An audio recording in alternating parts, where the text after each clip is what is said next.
morning to you. This is the business news on Wave of M91.7 Port Harcourt. I am Excel Uwaezuoke.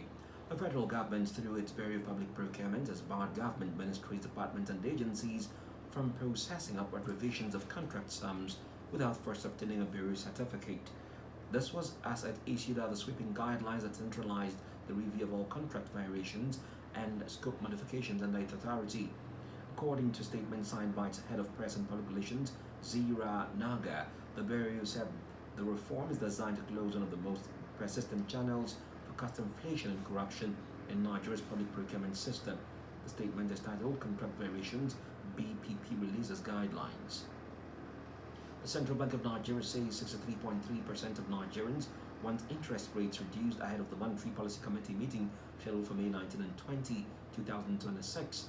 The Apex Bank disclosed this in its April 2026 Inflation Expectation Survey report released by its Statistics Department under the Economic Policy Directorate on its website. The report found that most respondents preferred lower borrowing costs despite persistent inflationary pressure across the economy. According to the report, 26.0% of respondents wanted interest rates retained at current levels, while 10.7% supported a further rate hike. The president of the Nigerian Film Festival Association, Kate Ezego, has called on the Rivers State government to invest in the creative industry, saying such support could help reduce poverty by as much as 70% in the state. Ezego, who is also the founder of the Rivers International Film Festival, made the appeal when the premiere of The Boy Who Gave, an indigenous movie shot in Bonny Island in the Niger Delta region. She stated that the movie, currently showing in cinemas nationwide, projected Rivers State positively and demonstrates the rich storytelling and tourism potential of the state. She urged the government to begin funding local movie productions to promote economic growth, job creation, and youth empowerment through the creative sector.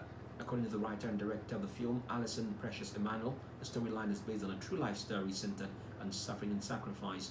She noted that Rivers State provides one of the best natural environments for movie production in Nigeria. Some viewers at the premiere described the movie as highly emotional, inspiring, and well written, praising its storyline and portrayal of sacrifice and resilience.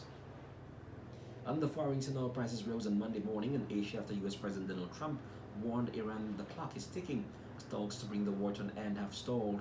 Energy markets have been on a wild ride after Iran effectively closed the key Strait of Hormuz waterway in retaliation for U.S. and Israeli strikes on the country, which started on February 28.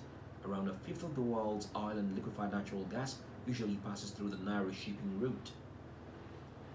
On the foreign exchange market, one US dollar traded for 1,390 naira at the parallel market, while the British pound sterling for 1,880 naira. Meanwhile, 1 euro traded 1,588 naira at the same platform.